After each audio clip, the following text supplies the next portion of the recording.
Meaning of ghetto blaster. Ghetto blaster. Ghetto blaster. Ghetto blaster. Ghetto blaster. Ghetto blaster is a slang term for a portable stereo system commonly used in the 1980s. It typically consisted of a radio receiver, cassette player and speakers, all enclosed in a large and often colorful case.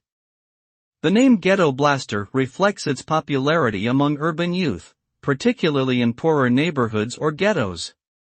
Despite some negative associations with loud music and antisocial behavior, the Ghetto Blaster remains an iconic symbol of the hip-hop and breakdancing culture of that era, and continues to be celebrated by music enthusiasts and collectors alike.